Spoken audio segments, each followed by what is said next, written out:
Hi, this is the Peaceful Prepper. Today I'm continuing my series on an urban bug-out bag for a middle-aged woman with knee problems, and we'll go through the contents of my Tier 1 bug-out backpack.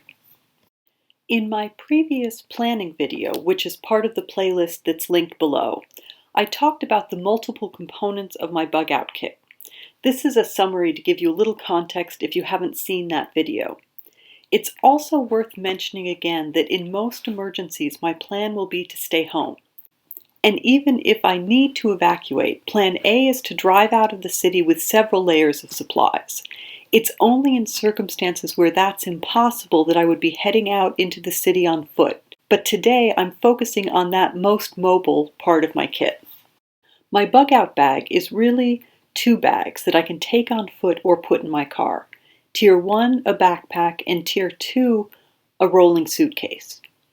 The backpack is the only piece of gear in the system that needs to be able to stand alone. So it really is the key piece of gear and might be all I have in an evacuation. Its purpose is to help me walk to one of my bug-out locations, which are 2 to 10 miles away. Under normal circumstances, that's at most a 4-hour walk.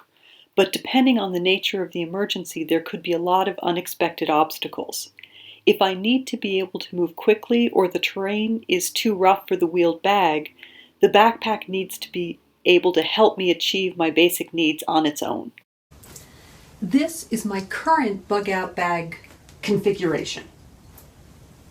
This is the bag that I would definitely hold on to. Without water, it's about 10 pounds, and then I have about 1.5 liters of water in here right now, which brings it up to, it should stay under 15 pounds even with quite a bit of water. And this is what I'm going to be going through. So I'm just going to put this aside and show you a couple of things, even if I don't take this. Let's see if you can see it better. Even if I don't take the whole suitcase, if it's clear that I wouldn't be able to drag it. So this is, and it'll be packed better. I just was lazy since this isn't what I'm going through. This has an inflatable sleep pad, a very warm sleeping bag, a couple of big garbage bags, and a change of clothes rolled up in here. But it's something that I could just carry with me if I'm not going that far and can't take this. Then again, in the outer pocket of this, depending on what the situation is, I have a good poncho, not one of those little emergency ones. So if it's raining as I'm leaving, I could put this on before I leave. I also have this reflective vest, or it's even less than a vest, it's just some straps. So I have the option, these are both right here. So as I'm putting together everything, if I need a poncho on right away, this is right here. And if it's dark and I'm concerned about traffic and being hit, I have this that I can put on. If you've watched many YouTube videos or studied outdoor survival, you're probably familiar with this, the rule of threes. 3 minutes without air, and I add in my head with profuse bleeding, which kind of emphasizes first aid to me. 3 hours in extreme temperatures, 3 days without water, 3 weeks without food. Although I associate this with outdoor survival, it really applies to all locations and situations. And I find it very useful in thinking about what my priorities need to be in any particular circumstance and what kind of gear is most critical. I've shown this list of 12 areas in quite a few videos, and there isn't anything absolute about them, but I find them helpful to think about when planning my emergency kits. For this kit, which is meant to help me travel for a relatively short period of time, but with many unknowns, I wanted to make sure I addressed all of the areas except for the mental, spiritual health area. That's always an important component of our capabilities, but I didn't think it required any gear. I'm also not really supplying myself with a change of clothes. Just some really basic light underlayers and wool socks that could be important in keeping me dry and helping me avoid hypothermia. This is turning into probably a marathon video, so I'm not going to go into much explanation of anything in terms of the individual items. But please feel free to ask me about any particular item, and if there are things that people want to see in more detail, I could even do a follow-up video. As always, I'm not suggesting that any of these particular items or brands are the best, and generally I think there are a lot of different things on the market that will get you the same results. But I'm happy to show you anything that I have in more detail and tell you what I think about it. So here we go. If there's time before I leave the house, I'm going to take these 3 items out of the top of the bag. They're a belt, and I did a video on this. It's a travel belt with a zipper. And what I keep in this is some cash, some Xeroxes of papers and ID, and a couple of blank checks. Then I have this that I'll wear around my waist under a layer of clothes. This has some hot hands, a water bag, a 1-liter water bag, some keys to my house, to my car, and to a couple of my bug out locations. Some cash, water purification, a USB with a lot of personal documents, and a couple more blank checks, and my old driver's license. The first aid kit I went through in a different video, but I have a bandana in the front that also some change, and the bandana's keeping it quiet, and then just some cash and small bills, probably between the change and the cash, $30 in small. Now let me show you what's in the bag. This I just have hanging so that I can put it on as I leave. Tinted safety goggles, that's a fairly light tint, so I can see fine inside if I need safety glasses, but they also are all I need outside in terms of sunglasses for eye protection. I have an empty stainless steel water bottle and a 1-liter full plastic bottle. In this outside pocket, I also have a flashlight, and I keep it in a Ziploc to keep it dry. Although this is the Ultra Fire. It's meant to be water resistant, but just in case. Then in the outside pocket, I have a contractor's bag,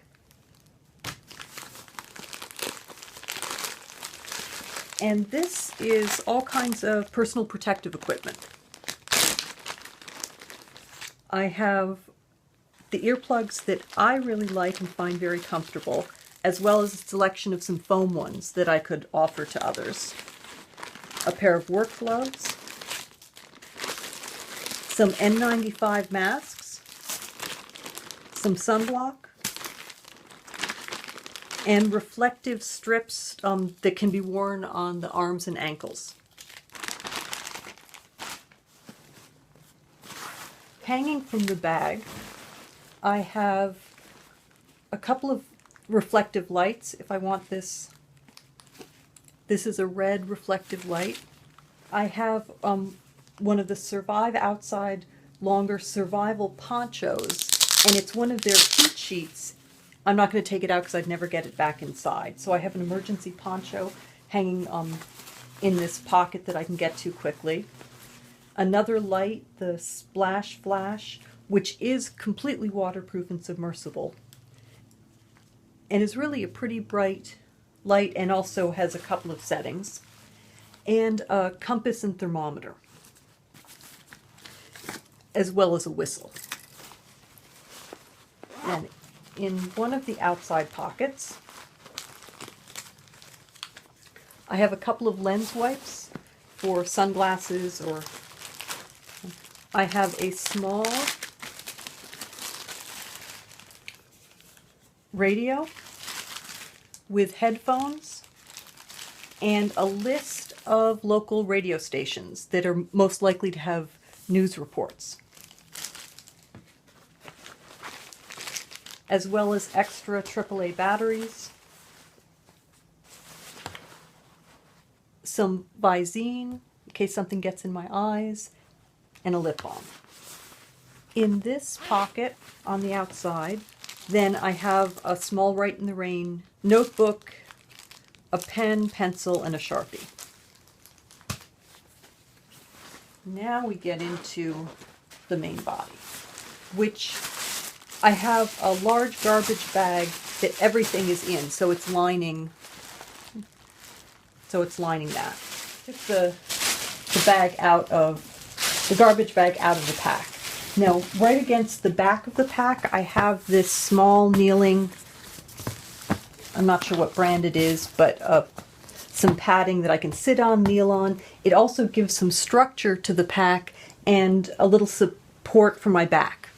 And I have a map of the area that it's very detailed and probably goes for about 15-mile radius.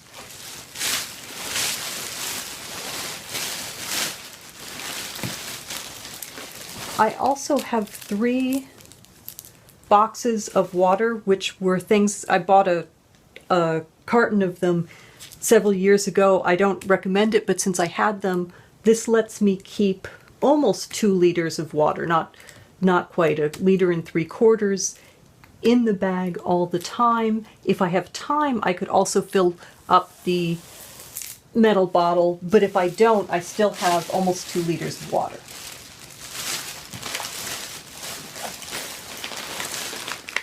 This is the food that I'm bringing, and they're 2 identical packets, and each packet is about 500 calories.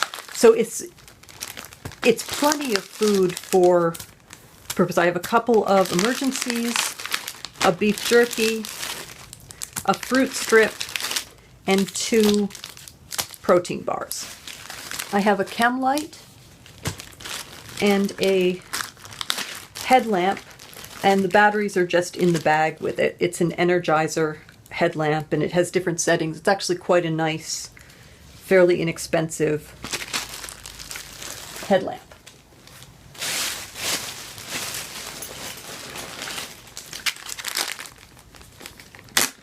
I'm carrying the Renewable Trio water filter.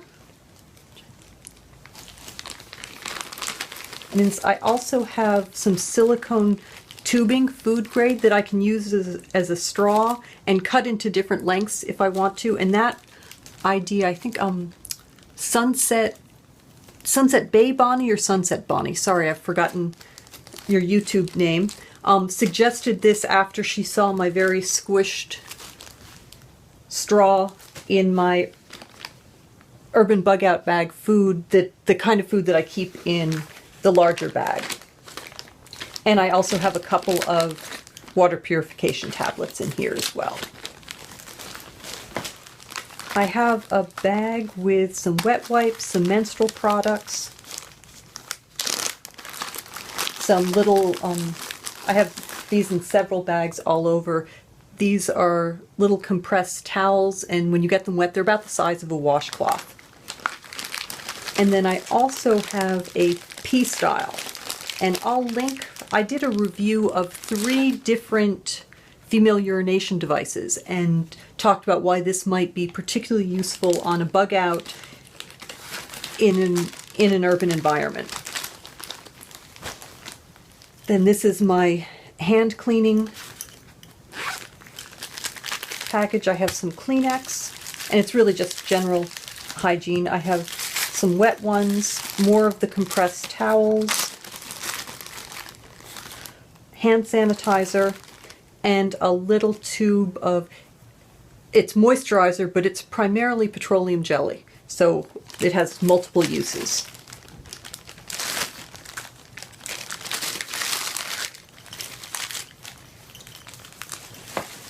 Then this is my sort of personal miscellaneous that has, well, first it has a little container of baking soda, and the container doesn't have a good top, so I have it taped in. I have a couple of, or 2 arch supports that can just be added to any shoes. I don't know whether you can see them well, which work well with my feet. Some wet ones, another week of my prescription medication, so I have 2 weeks total. that I'm carrying with this. A couple of disposable toothbrushes, another tampon, something that you can put glasses in and will also clean them, and a couple of ginger candies called Queasy Drops. If I end up being in some kind of vehicle where I'm not driving, I tend to be a little motion sick, and that's the last thing you want to deal with. So I have some ginger drops to help manage that. Then this is my toolkit. And I have some little connectors, safety pins, paper clips, a hair tie, some dental floss that I could use for dental floss and also use to tie things up, a little roll of duct tape that came in some kit,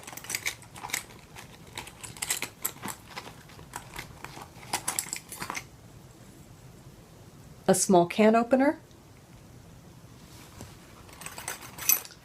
a Silcock key, which is a water key. You can use it to get water out of some commercial buildings. A few large safety pins.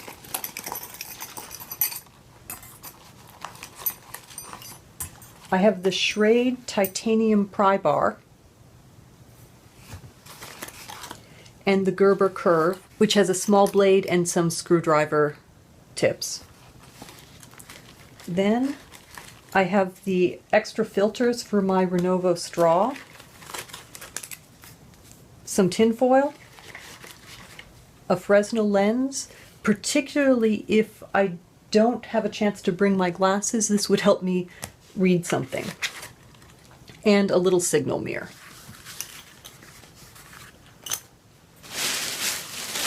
Then I also have a Bivy Roll, and thank you everyone on YouTube who put videos about how to do a Bivy Roll, because I didn't know how to do it, and it is a great way to keep some things really compact. So I have wool socks, and then I have underwear and a t-shirt and some moisture wicking underlayers wrapped up in this.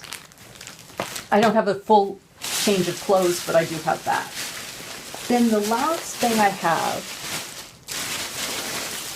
is what I would pull out if my plan to walk to one of my bug out locations in a reasonable amount of time has fallen apart. So this means things have just gone wrong. This is not particularly a survival, but it's a little hard rubber ball that is really great on muscles and particularly feet. So if I end up walking a lot more, this can really make a difference in terms of being able to keep going. And it's a luxury item, but I think it could be very useful. I have this is 50 feet of Technora cord. I have a very small fire kit with some cotton, a mini Bic, some matches, both strike anywhere and waterproof with a striker. I have a tea light candle, some hand and toe warmers. Then I have the Survive Outdoors Longer emergency bivy, the really small bivy that they have, and one of their heat sheet emergency blankets. I have a balaclava to add for warmth, and some extra zip ties. And that's what I have in my bug out backpack. When I started this project, as I think I've mentioned, I tended to buy pieces of gear that it seemed like everyone had, and I didn't have an overall plan or a budget worked out.